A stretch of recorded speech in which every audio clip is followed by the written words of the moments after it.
Hi, I'm Brad Power, and this is the Cancer Patient Lab, Stroke Prostate Cancer Lab. And we're honored today to have Andy Armstrong with us, who can talk about a lot of things in related to prostate cancer. We're going to let the group kind of decide what that will be. I want to just start with the disclaimers, which probably all of you have heard before, which are two. One is that this is for information purposes only. This is not medical advice. You should consult with your medical team if you need to make medical decisions.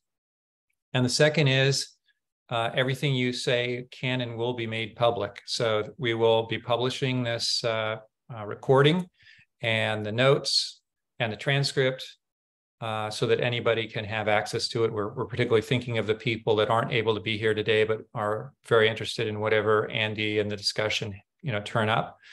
So we will be making this public. If that's a problem for you, turn off your video, change your name, and don't say anything. So with that, I'll turn it over to Andy. I'll just say one more piece of introduction is, as I think Andy knows, we had a great session with Oliver Sartor.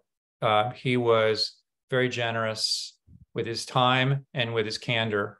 Often, we had a session with other leading researcher physicians, and they will sort of put a line in the sand and basically say, if you want to come to my clinic, then I can give you personal advice. I don't know your case, but generally we can talk in hypotheticals. But Dr. Sartor was really willing to go and really answer in detail each patient's questions, of which there were many, and everybody kind of got their issue of the moment, his opinion on that issue. So it was such a success. It was like the best session we've had, that it was like, can we do more of that? And when we asked him, who else is there out there? They said, well, he said Andy Armstrong. And so that's why we're very honored to have you here to basically get your point of view on what you're seeing out there. What's the landscape? What are the things that are out there for patients? And as you can imagine, it's interest in things that are 3 to 5 years down the pike, but really interested in things that I can get to in the next 6 months, because most of these patients are either always needing to update their best next treatment option, or are failing right now and figuring out, what do I do now? What's next? And so it has to be things that are accessible. It can be through clinical trials, but it has to be accessible in the near term. So with that background, I'll turn it over to you, Andy. Thank you again very much. Absolutely. And it's an honor to be with you guys. I put together a few slides, but I'm also happy, like Oliver did, to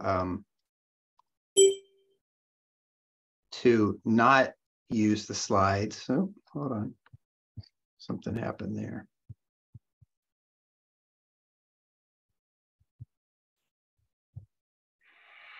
Can you guys see that? That's working. Yep. All right. I'm a medical oncologist here at Duke, so I have a couple hats. I see patients as a provider in medical oncology, particularly prostate cancer and advanced prostate cancer. I run our clinical trial program here, which is part of the Department of Defense Prostate Cancer Clinical Trial Consortium, where we look at a number of first-in-human, first-in-prostate experimental therapies.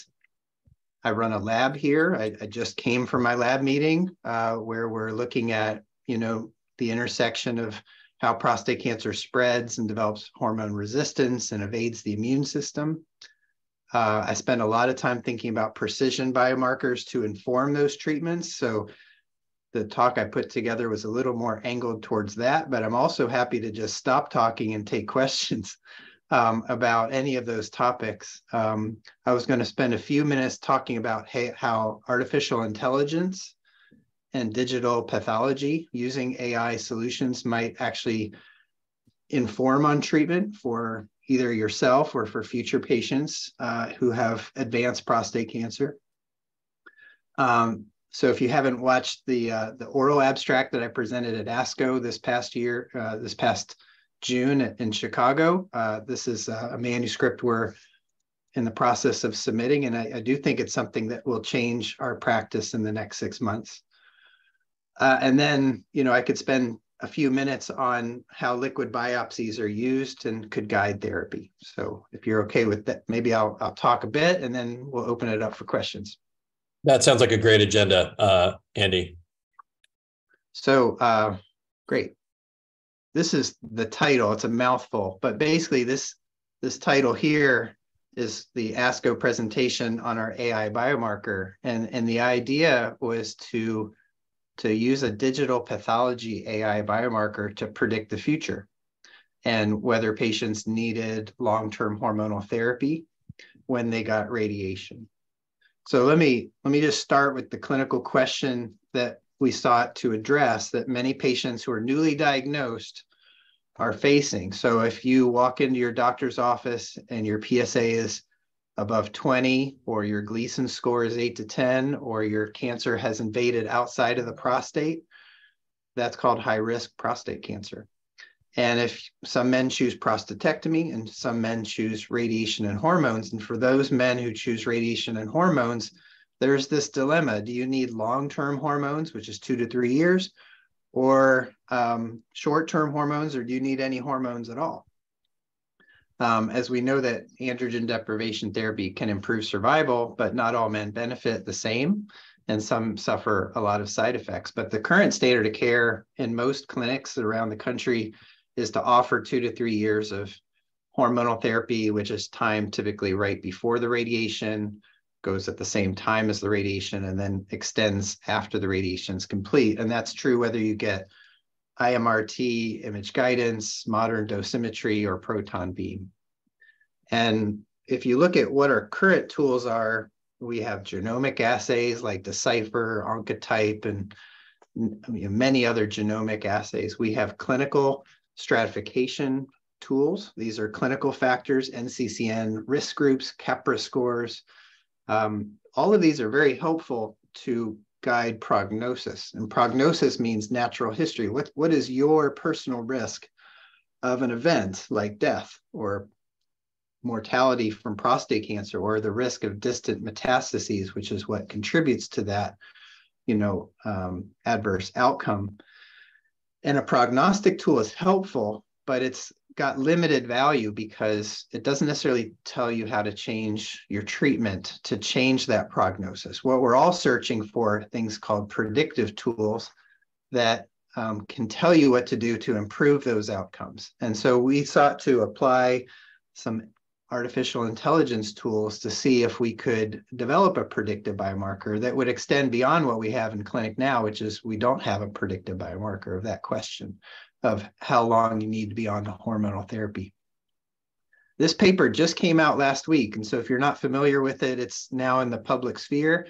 Dan Spratt, who's a radiation oncologist at Case Western, myself, a very large cooperative group called the RTOG, has now published this for intermediate risk patients who are not high risk, but they have localized prostate cancer. And the same approach was used in this large cohort of patients, almost 6,000 patients, where the digital pathology slides were read in, a machine learning algorithm was applied, a biomarker was created, and patients were identified as either having this AI pathology biomarker or not. And as you can see on the left here, if the patient had a negative biomarker, they were predicted to have a very low risk of bad outcomes and no benefits with the hormonal therapy. The red group here is the patients who got hormonal therapy. The blue group just got radiation alone. And you could say very clearly that there's no benefits to hormonal therapy. But if you're biomarker positive, those patients had a worse outcome long-term, but they could be saved with just a very short course, 4 to 6 months of drugs like Leuprolide or Degarelix or Relagolix, drugs that lower testosterone. And so if you knew this information, you could spare, perhaps 60% of patients hormonal therapy at all, and they would have excellent outcomes. And if you knew this information about the biomarker positive patients, you can actually improve the survival and reduce the risk of distant metastases. So this is the data that we went into knowing that there was a lot of power with these machine learning algorithms and AI that we could then apply to a new question. And so I'll just skip through this pretty quickly, but basically we took that same approach and applied it to a new, very large prospective data set. We worked with a company called Artera AI. They're based in California. They've been well connected to the NRG and cooperative group system through Felix Fang and many of the collaborators that I'm sure you've had on this call that have been interested in helping patients, avoid long-term toxicities, but still have good outcomes.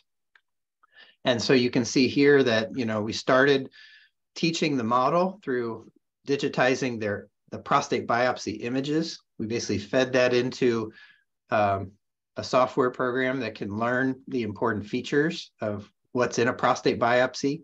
And then more importantly, what features of the prostate biopsy can predict the benefits of hormones. So we did this 2,641 times. But then once we identified a model, which is an AI model, a biomarker, we locked that and then validated it separately in a new data set, which is 1,192 men, all with high-risk disease, to test whether this could predict the future and who needed the long-term hormones. And this is just a cartoon for showing how this works. It's called a multimodal AI biomarker because it's not just digital pathology, although it's driven by that, but there's also very important clinical features like age, PSA, Gleason score, and the tumor stage. And all of this is fed into a neural network, and the software program's able to understand the patient outcomes that happen 10 to 20 years later and learn what are the features that are available through the digital pathology that are driving those different outcomes with hormonal therapy. And so we come up with this biomarker, which is basically the magnitude of the benefit. So it's a predictive, not prognostic biomarker, the magnitude of the benefit that you get with long-term ADT. And this is a heat map of what a prostate biopsy looks like. Normally under the eye, it looks like this, but under the digital pathology AI signature score, basically some of these areas in red are really important for driving the need for hormonal therapy. And some of the areas in blue are not so important. And in the end, about 40 to 50% of the predictive biomarker was from these digital images, not from the data that was available to standard clinicians.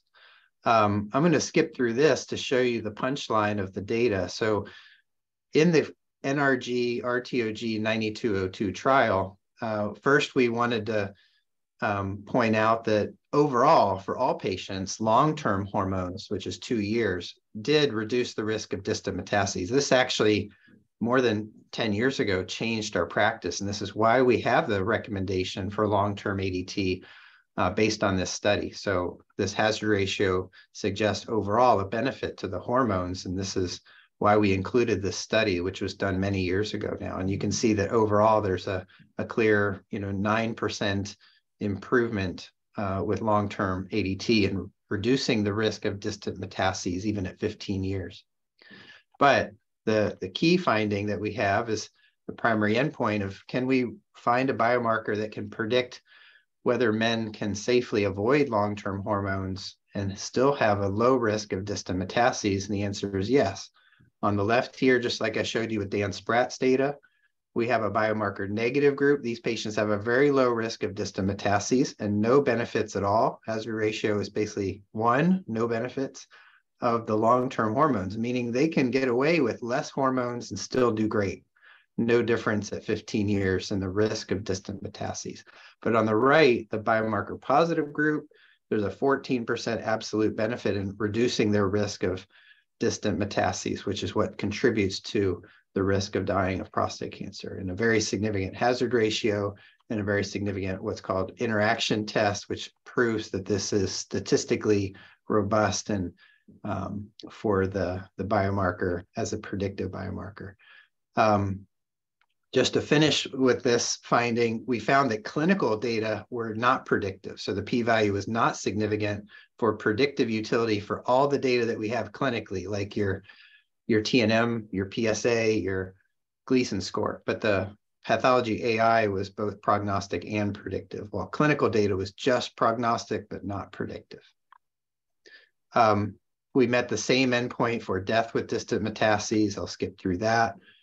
This is a forest plot that shows you, again, the same kind of data. Biomarker negative patients, no benefit. Biomarker negative patients, no benefit. Biomarker positive patients, a huge benefit in reducing both distant metastases and death with distant metastases. It was not predictive for dying of other causes. You wouldn't expect your prostate biopsy to be able to predict whether you're going to get Alzheimer's disease or heart disease or die of something else. And so this is a nice control, endpoint that we can't predict all other things. And about 50% of these patients did die of other causes. So we can't predict the entire future, just what happens to the prostate cancer. And so just to conclude this part, maybe we'll take a few questions here. The impact that as this gets rolled out clinically and for future patients is that about a third of high-risk patients, 29%, would test biomarker negative, and they can be spared about 1.5 years of hormonal therapy. And conversely, about 40% of patients with intermediate risk disease, they're biomarker positive. They would normally have just gotten a short course of hormones, but it's possible that that might have mischaracterized it and that the AI test may have identified a higher risk for these patients and thus a benefit with an extended duration. There's still a group of patients we need to work on. These are patients that develop distant metastases despite your best efforts who are biomarker positive. These patients, despite the long-term hormones, are still developing relapse. And we have studies that are now testing new approaches, both potent AR inhibitors, which I've been involved with for a long time, PET-guided radiation, taxanes, and a lot of investigational agents. So the conclusions from this short part are that we have now a predictive biomarker. This will soon be published. It will be rolled out clinically for high-risk patients. It's different than Dan's intermediate risk biomarker. This is a high-risk biomarker. And eventually, I would imagine a clinical practice where digital pathology is becoming standard of care to really give you more information beyond the diagnosis and the Gleason score to really help patients get a personalized approach to their treatment, particularly the duration of hormonal therapy. And this was a very large team. Oliver was part of this, Howard Sandler, Paul Nguyen, Felix Fang, the Artera group. So that's the first part of this talk. Let me just pause for a minute and see if there's questions about this part. Yes, David. Is there any distinction being made between types of distant metastases? That's a great question. There is a distinction, importantly, that, for example, lymph node metastases, those patients do a lot better than patients with metastases in organs like liver and bones. In this analysis, we treated them all equally.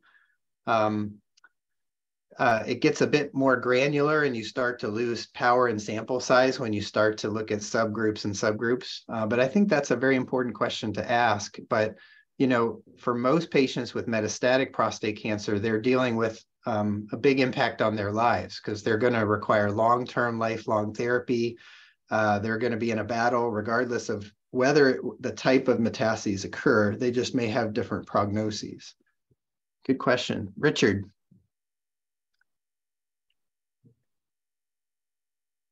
Richard Anders, I see. He's muted. He's got his hand up. I'm happy to ask, but I think there were a few people ahead of me. Oh, okay. I see. I'm not sure of the order. I see Amit and Saeed have their hands up. I think they were ahead of me and I was after them. All right.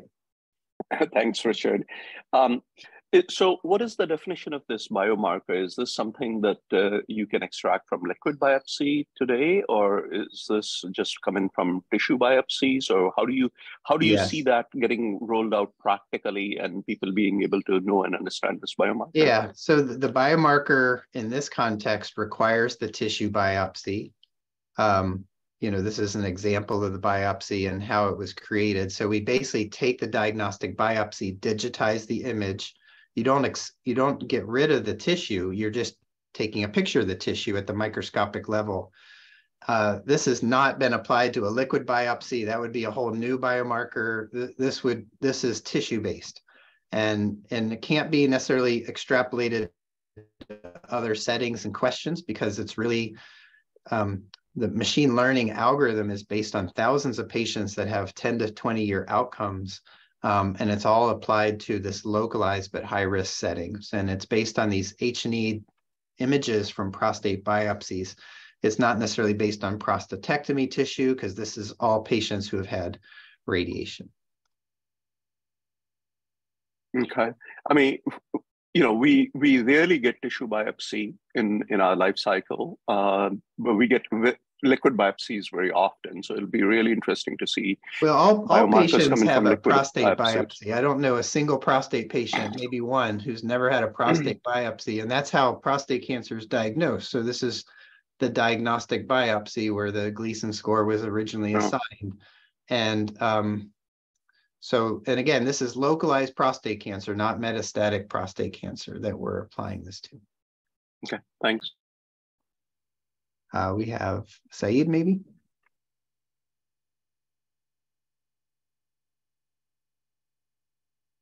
You may be on mute if you're speaking. Right.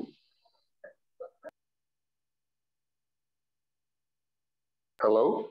Yes, I can hear you. Oh, thank you. Sorry about that. Yeah, great talk.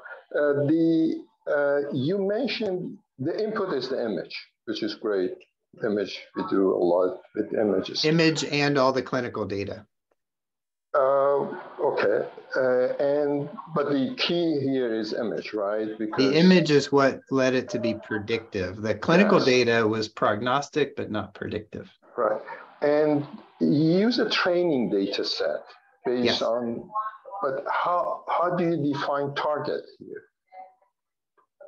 The training data set were the thousands of patients that were in clinical trials of men who received radiation with or without hormones. The first part of the training is, digital image recognition. The self-learning algorithm basically picks up what are the features that are most important. That's a feature, right? But this system needs the target, right? Because you want to predict the outcome. The outcome is part of what the information is fed. And fortunately, these trials were already completed. And so we know the outcome, which is distant metastases that may have occurred 5 to 15 years later. And that time to event endpoint of, whether that occurs and the time frame is the endpoint that we're predicting. Okay, then what is going to be the profile of the patient for using this model? So when this is rolled out, the ideal patient would have high-risk prostate cancer. That means a Gleason 8 to 10.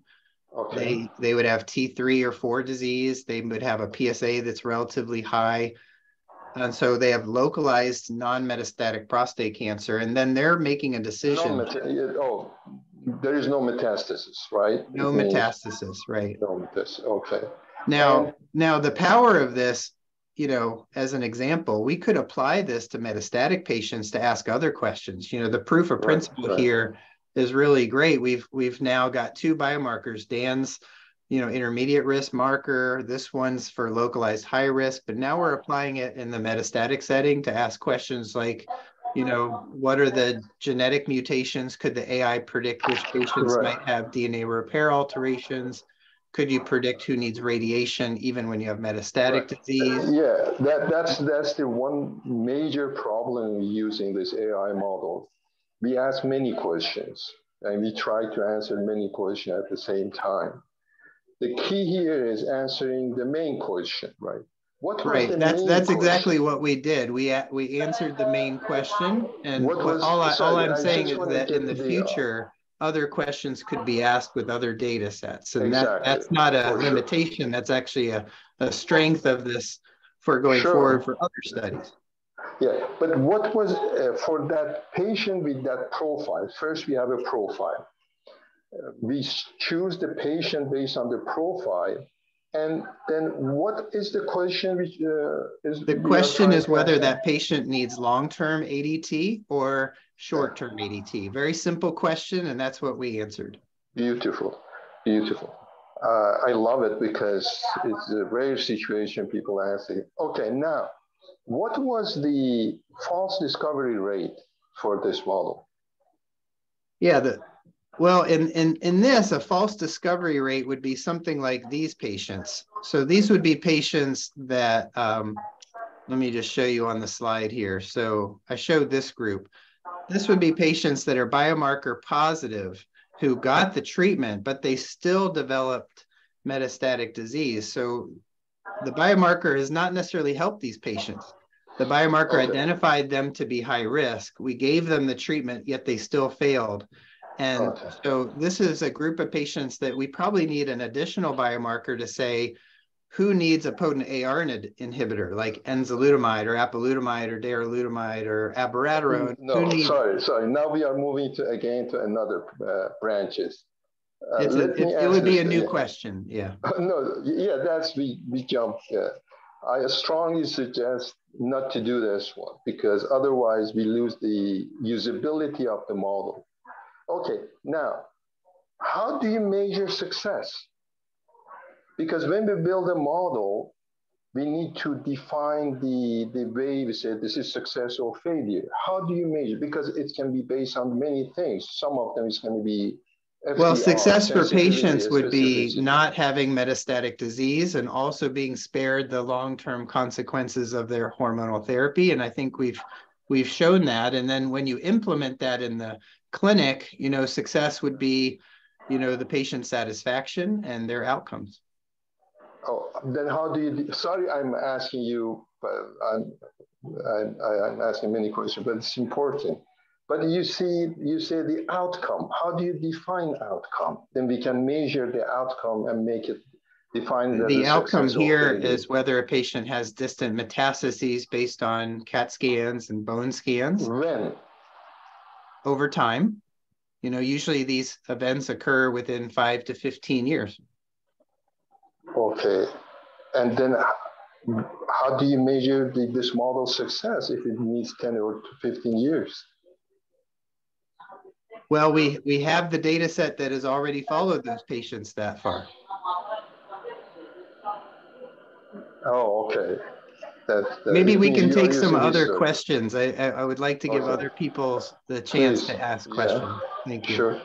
Thanks. Brad? Thank you. I was wondering, there's a sort of a general thing with AI when you use neural nets that you can figure stuff out, but you don't know why. Yeah. So it's interplay between it is a biomarker, but why is it a biomarker? Right. And so you need both the data and you need a model of why this is so. So I'm just curious, now that you've identified the biomarker, you haven't characterized that biomarker. So right. I think that's a great question. It's actually the #1 question asked of colleagues, particularly at ASCO, is like, well, what is it seeing? Everybody would like to understand what the AI biomarker is seeing. And to answer that, I mean, there are plans to address that. What we can say is that it's working, that it's validated, but we don't yet know what it's seeing. As I showed you on that heat map of the prostate biopsy, there are geographic areas of the prostate biopsy that are very important for the model, that are driving the model. And to learn what is that seeing in that little area, what we could do is laser capture, microdissect those areas through gene sequencing and gene expression profiling on those cancer regions to see, is it seeing a particular AR signature, a certain genetic subtype? Pathologically, is it seeing cribriform patterns or other histologic? This is going to take years of work, and having other platforms looking at this with the AI biomarker. I don't pretend to know the answer, but I can speculate that it's seeing parts of the cancer that are exquisitely sensitive to the androgen deprivation therapy. And we already know that there are cancers that are very AR dependent, that they lack resistance mutations that create AR independence. I would imagine that those tumors are in the group that don't do very well and that may not respond. But this work is very, would require a lot of rigorous work to look at the overlap of the gene expression and the genotype with the biomarker. But it's a great question and very common. But it doesn't mean that we have to not have the test until we understand fully. I mean, how many drugs do we still have on the market where we don't fully know exactly how they work, but we still use them because they work. Yeah, and I guess the related question is, once you figured out the mechanism of action or why the biomarker is relevant, you might be able to answer Amit's question and turn it into something you could access with a liquid biopsy and not necessarily. It's possible. Certainly AI can be applied to liquid biopsies, and we actually do that a lot with, for example, Epic Sciences uses an AI facial recognition program to recognize circulating tumor cell morphology. And those are all very unique questions and data sets that could be applied using AI solutions. Okay. Now, Richard. Yeah. I have two questions. Could you go back to the comparison of the two slides with the Sure. p-values? You talking about this? I think my connection is not great, so I don't actually see anything different. But the slide of people who were the therapy did not benefit, the p-value was quite low. Well, quite high. You're talking about this slide where the biomarker negative group had a hazard ratio of 1 with a p-value of 0.84. And that's exactly what you hope, is that there is a group that you can identify that tests negative and could be spared long-term ADT, and they have excellent outcomes with short-term ADT. But wouldn't you want a very low p-value?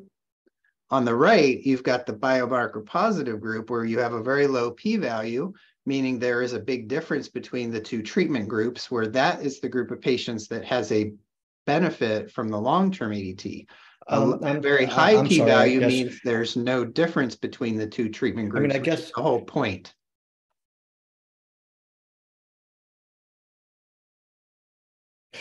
Oh, this is based. Well, it also means that there's no difference. Doesn't it mean that there's no difference, possibly very randomly, not because of any real reason?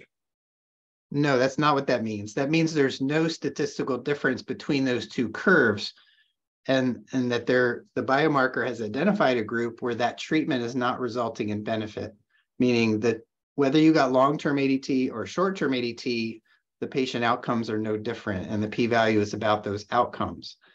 The interaction p-value, which is 0.04, is more of a statistical biomarker treatment group interaction that was positive and significant, meaning that if you're biomarker positive, you benefit. If you're biomarker negative, you don't benefit. So there's 3 p-values that have been expressed in this data set.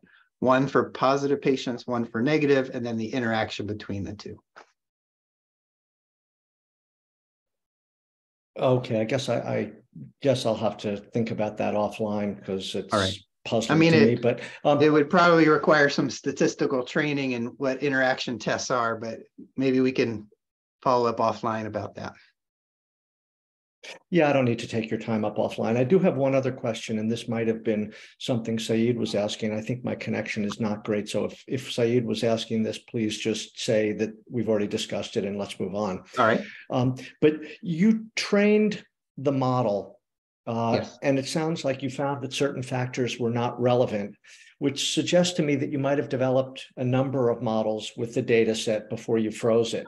Is that accurate, that you developed a number and then one of them turned out to be best? The machine learning algorithm is incorporating all of the variables, which is like age, PSA, Gleason score, the stage, and then all the digital features. And there's actually hundreds of digital features, and it's reproducing each of those to see which ones are related to the output, which is the patient outcome. And so it's iterating that thousands and thousands of times. And these AI programs, the more information you feed it, the better it gets over time. And so it is discarding certain factors. You didn't have multiple models. Not multiple models. It's and it told you what it told you what it was able to discard. That's right. It told you what it didn't need. That's right. But it was one run of the model, and then you ran it on a segregated data set. How big was the segregated data set, and was that randomly chosen from the model? There were, as I showed in this slide here, there was about 2,600 patients that was to develop the model. and then 1,192 patients to validate externally the model. So we had to lock the model in from the development cohort and then validate it to prove that it was predictive. Does that answer your question? Yep. I'm a little concerned that we may spend all of our time on this. I'm happy to talk a little bit about liquid biopsy, because I've heard liquid biopsy quite a lot, and that's actually what I spend a lot of my time on. Rick, should I keep going? Yeah, let's talk about liquid. All right. And obviously I can take a lot of questions too here, but I do a lot in the lab on both cell-free DNA and circulating tumor cells. So this part of the talk is really for that type of precision biomarker. You guys know all of our various treatment options for prostate cancer now: potent AR inhibitors, docetaxel, smart bombs like Pluvicto, radium, chemotherapy, and we use precision tests to guide PARP inhibitors and pembrolizumab. But the purpose of these liquid biomarkers is really to identify these patients that would benefit from these new approaches that are now FDA approved or coming, to inform hereditary cancer risk, to help your families not get cancer or risk reduce. And then to look at, what I'm also interested in is new therapies that can address some of these precision tests and overcome these alterations. So the liquid biopsy is looking for mutations like in DNA repair genes, BRCA2, looking for microsatellite instability where immunotherapy can work. We've developed androgen receptor splice variant assays that can predict whether a hormone drug is going to work. We have small cell biomarkers that can look at neuroendocrine disease, and we have a number of clinical trials and therapies that can help those patients, but the challenge is identifying those patients. And so a little bit on the pros and cons of sticking a needle into a tumor, which is a solid biopsy, versus a liquid blood-based biopsy. And that's typically in the commercial area, cell-free DNA. And so solid biopsies, are very advantageous because everybody has had one to get a diagnosis. And so it's often in the archives of a pathology clinic somewhere where you were diagnosed. So it's available. And the advantage is also you get the tumor microenvironment. You can also have the histology available, the intact genome where it's not cut up. So it's our gold standard. The downside is it's very hard to repeat that. If you guys have ever experienced a metastatic biopsy, it's certainly not pleasant. Even a prostate biopsy, quite unpleasant. It's invasive. It can miss the cancer. It could not reflect the heterogeneity even between different sites in your body. And a lot of that tumor tissue gets degraded over time, sometimes 40%, as we've shown in recent studies like Profound and Propel, where the tissue is just not enough DNA.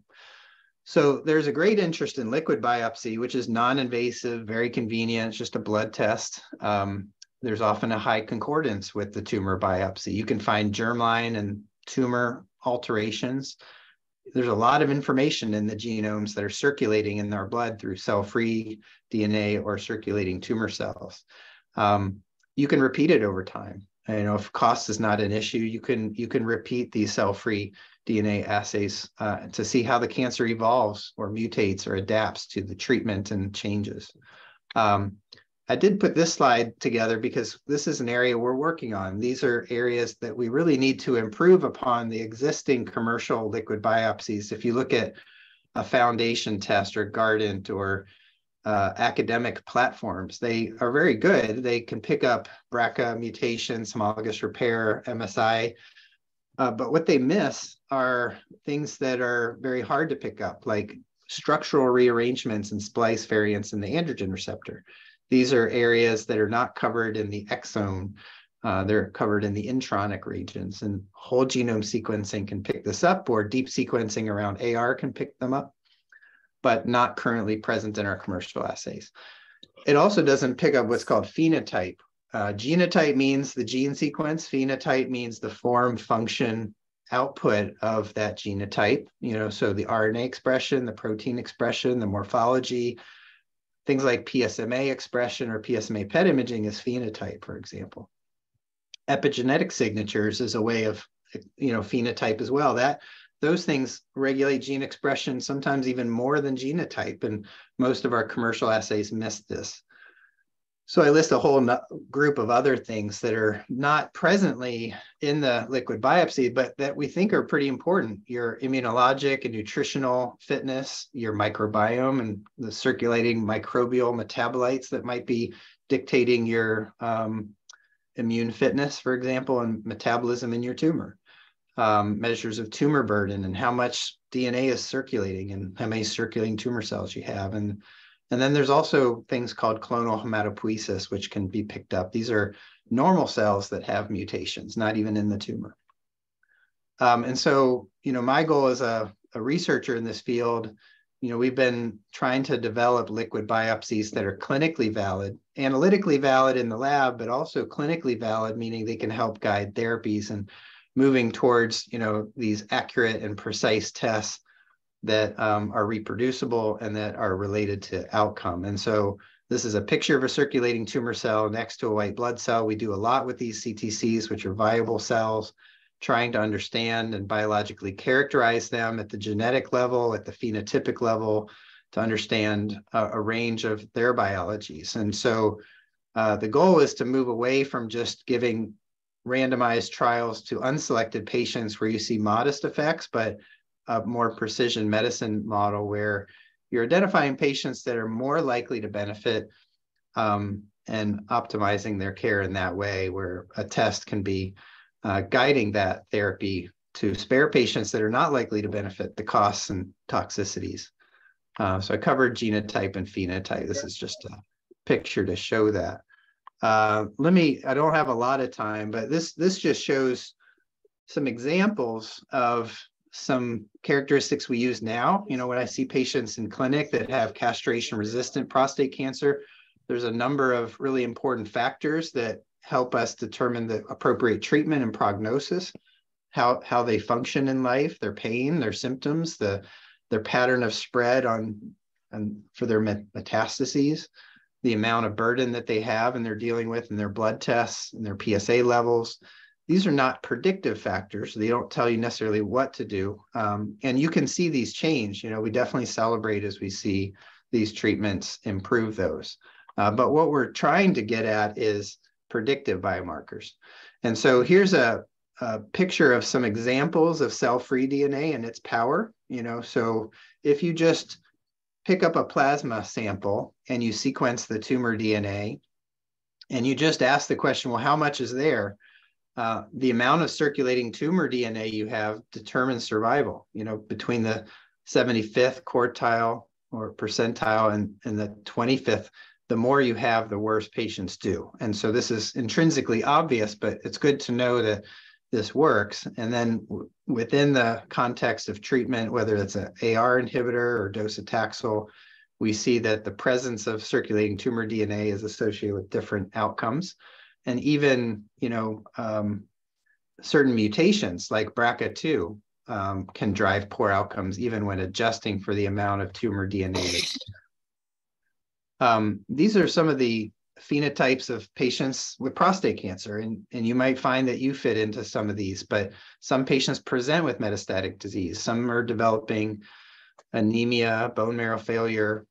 Some have different patterns of spread, like to organs or bone or lymph nodes, that is really a different phenotype. And then there's many other phenotypes, like small cell transformation and different biomarkers that can be helpful. And we've developed prognostic algorithms to help identify the survival of our patients based on these phenotypes that can identify, the 5-year survival of patients when treated with potent AR inhibitors like enzalutamide. This is just, an earlier question was about the pattern of spread, and this just shows how important that is. Patients with lymph node metastases do really well over time, while patients with liver metastases and red do not. And our job as oncologists is to lift up all of these curves and improve the survival through our therapeutic approaches. CTCs are very helpful, so you can track these over time. Sometimes they go away. Those patients do much better, and sometimes they persist, and those patients probably need an alternative therapy. And you can see this from Howard Scher's work, is that If your CTCs stay high, you're in this blue curve. And this would suggest that these patients need something more than a hormonal therapy. And so when I'm seeing patients in clinic, I often think of their cancer in the context of what's driving it and what are the targets. Is it an AR-driven cancer where we might be looking at AR degraders or bispecific antibodies against AR targets or cofactor inhibitors, GR inhibitors? Is it more dependent on the DNA repair alterations where that might lead to different therapies? Or is it really an AR independent tumor that, no matter what you did to AR, doesn't care? And there's a very different type of cancer and approach to treating them. New radioligand therapies, new bispecifics, new immunotherapies. I'm just going to skip through a lot. I think Emmanuel Antonarakis presented to you guys a way back, talked to you about ARV7. This is his New England Journal of Medicine paper where he showed that this short form of AR, which is called ARV7, was associated with lack of response to ABI or ENZA and a very short survival. And I worked with Emmanuel and Howard and many others to lead what's called the Prophecy study. This is a multi-center, 5-center, 5-lab study to characterize the liquid biopsies of patients with metastatic prostate cancer who were being treated with ABI or ENZA. This was funded by the Prostate Cancer Foundation, Movember. These were some of the major centers that participated.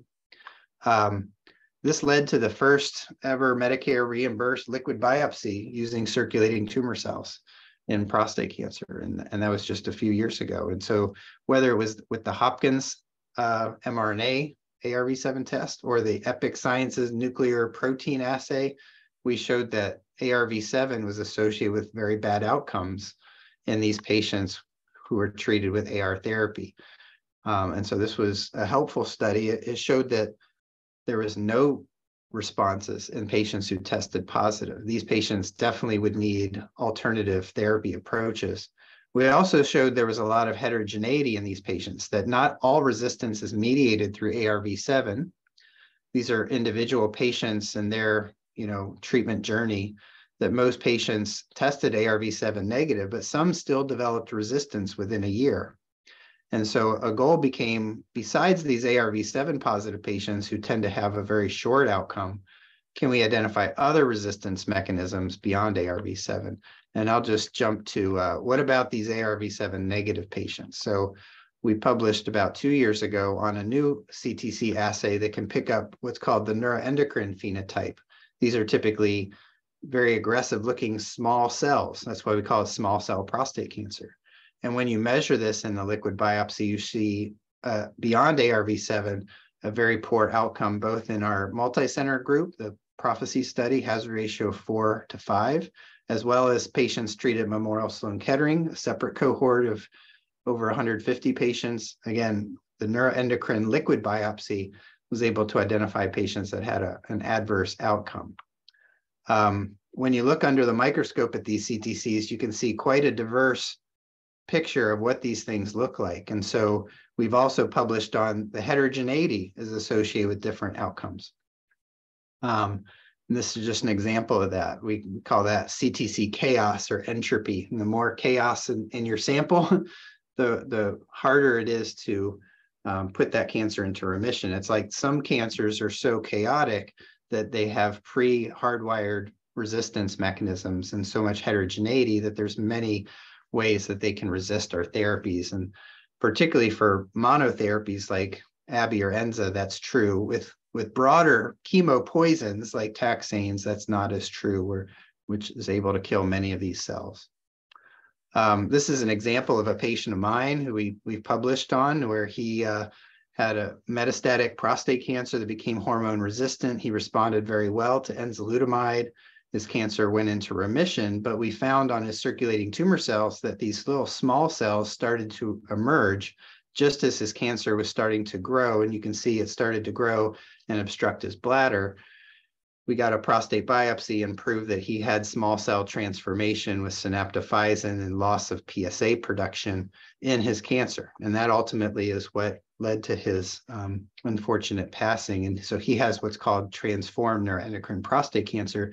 We were able to pick that up early with the liquid biopsy and established that many of the genomic alterations were present in his tumor that caused this. So we, in some of this work, we've published that CTCs can carry this important information on how the clones emerge and diverge from the original cancer, and that there's a number of key targets that are present in CTCs that may be actionable for some of our new therapies that we're now developing. I could go on and on and on, but I do want to stop and have people ask questions.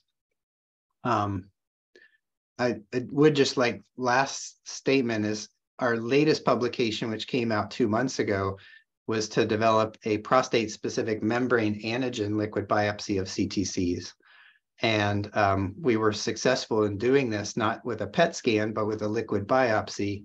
You guys are all aware of PSMA PET scans and the VISION study and Pluvicto, but PET scans are beautiful and they can be predictive biomarkers like we've shown in the VISION study. But what if we could do this with a blood test?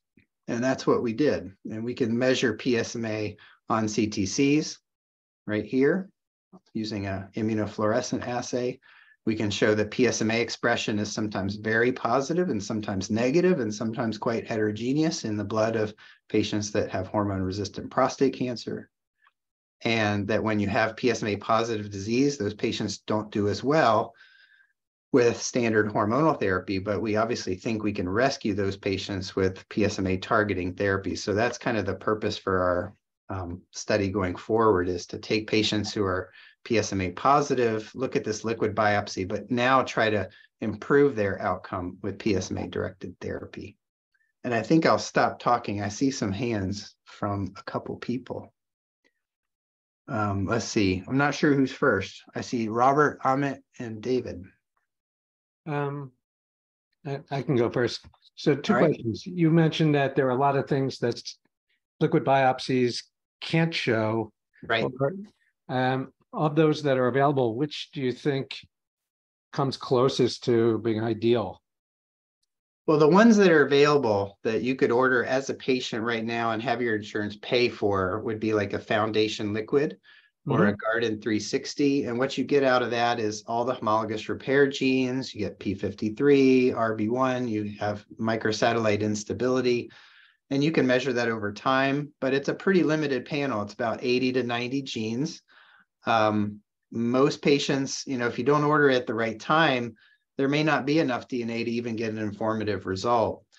So a lot of the assays that are looking at chromatin modeling, epigenetic signatures, AR alterations, these are more in the research sphere. So these would be available through research tests, and we're trying to develop them so they become part of the commercial platforms. But first, we have a big R01 grant to develop some of these newer liquid biopsies. And if we're successful, then that would become commercially available. Right now, the tests are available because they're linked to therapies, such as just in the past 2 months, we now have approvals for olaparib in combination with abiraterone. We have talazoparib in combination with enzalutamide. You can't really get those treatments unless you've had these tests. So you have to be identified as having either a BRCA mutation or in that family to qualify for those tests. And a liquid biopsy right now can do that. So can a solid biopsy. Okay. The other question I have is, you talked about the right time. What is the right time and what is the wrong time for these tests? The liquid biopsy is very subject to the amount of cancer that's floating around. So if you're in remission, there's not going to be much tumor DNA that's secreted and circulating. And that's not a great time to do a liquid biopsy test, because you'd end up, your insurance would pay thousands of dollars for a test that would come back as no DNA. And that's a very common scenario. So the optimal time is when you need it. So when the cancer is starting to progress, that's when you might be able to pick up on these alterations that will be detectable. That's not true for solid biopsy. So at any time you can have your tumor sequenced with a biopsy because there's tumor tissue there. But with the liquid biopsy, it's very much dependent on how much is floating around at that moment. Okay. So something like in the midst of chemo is probably not a good time. Not a good time. Yeah. Unless the PSA is going up and the cancer is getting worse, then it's okay to do. Right. Okay. Thank you. Yep. Good questions. Amit. Yeah, so I'm one of those patients who has neuroendocrine differentiation, and it was found out through a solid biopsy of the TERP tissue. I've had many liquid biopsies done, Guardant, Tempus, Foundation also, and none of them actually pointed out to neuroendocrine. So I'm curious They can't, unfortunately. So what the Guardant and Foundation can pick up is the mutations that might have created the neuroendocrine, but they don't actually see the cells. They're not measuring circulating tumor cells, unlike the stuff that I was showing you, where it can actually visually see the cells undergoing that change. And there are work. I have a collaboration with Jake Burchuk at Dana-Farber, who has an assay looking at epigenetic signatures of neuroendocrine disease that, using just the DNA in the plasma, you can actually see, which patients might be on that spectrum. And it's not encoded necessarily in the DNA mutations, but in the epigenome, the transcriptional profiles that are regulated by that. So it's an important question. I'm sorry you're dealing with that. It's a very important area where we're trying to come up with better therapies. And we have about 3 clinical trials for neuroendocrine patients at our institution. I know many institutions have dedicated programs to fighting that with unique methods. So I'm having difficulty even tracking the progress or regression of neuroendocrine. Can I contact you offline to just understand what is the best way for me to understand and even track the progression of the disease? I think it is challenging. I mean, certainly imaging is one way that if all the cancers are melting away, you're in a good place. But if you see some divergence, if you see some cancer starting to grow, there are some neuroendocrine serum markers like chromogranin and neuron-specific enolase. Those can sometimes be helpful, but they're not that reliable. Right. Yeah. I'm tracking chromogranin A, and my understanding is that's just one of the many markers, and reliability is not very clear. So I'll contact you offline to understand it a little bit. Well, thank you. Rick. We've heard about a Greek test. I don't know if you've heard of RGCC. As a matter of fact, I had a patient bring it up and brought me the brochure in clinic yesterday. Wow. So they must be advertising. So I believe this is a circulating tumor cell assay that is being marketed around detection of prostate cancer, but not necessarily what kind of circulating tumor cells or any precision tests within the circulating tumor cells to guide therapy. That's my understanding. So no, they've done a little better than that. So hopefully they have, yes. Yeah, so this would be a perfect opportunity to use your expertise to evaluate. So one of our lab members had that test done, and I'd have to say it's super promising, as well as your work. And then we had a comment by another researcher who said, yeah, I don't really think that the clonal expansion is possible to the degree that was claimed. But basically, they use flow to isolate circulating tumor cells. Yes. And then clonally expand, and then do they publish their work or just market their work? Good question. I am not aware of the publishing. I'm aware of the marketing. And so as an academic researcher, I ignore the marketing and I read the peer review literature. Yes. That's what I would like to see. That I am not aware of any peer-reviewed literature. So okay. Well, if you happen to see it, please send it along, and then I can give you a comment about what I think about it. Okay, but just one other thing to be clear of what the marketing says. You're laughing. Okay, it's people market all the time, and that's not regulated by the FDA, and so I'm always suspicious of what people say they can do, and when they're selling you something, right? Yeah. Still, I think you would be interested. So I'm very interested. Anybody in the CTC field would be a friend and a colleague and a potential collaborator, and Obviously, if patients are hearing about it, then maybe they're onto something, and I would love to hear more. But I don't think you can keep secrets from academics. You got to publish it. Let me finish the last thing that they go ahead. After the clonal expansion is query that divide and query with a variety of therapeutic agents and give you a score on which agents. Well, that is the holy grail of liquid biopsy, and something that is near and dear to my heart, and what I've been working on for 10 years is being able to culture these things. If you think about like how infectious diseases was transformed by the ability to culture bacteria with these little antimicrobial discs and figure out how to kill your pneumonia or pneumococcus, and that was very personalized for antibiotic use. But a limitation of CTCs is that nobody, to my knowledge, has been successful with long-term cultures. And if they have found a way to actually culture these cells in a reliable method to profile the drug resistance profile, that's awesome. And I wish them success and that they will publish their work. Okay, well, they may have, and I'll look into it. And I'm sure you will too, just in passing, it's going to come up. Okay, thank you. Good. Yeah, you're welcome. One last question. We got Brian. Sure. So thank you, Dr. Armstrong. A great presentation. We have a number of patients who have actually gotten access to proteomics through a company called mProbe. I've had it, and there are others, and it's found gene expressions that weren't picked up in other tests. And I'm just curious what your perspective is on the role of proteomics in treatment decisions for patients.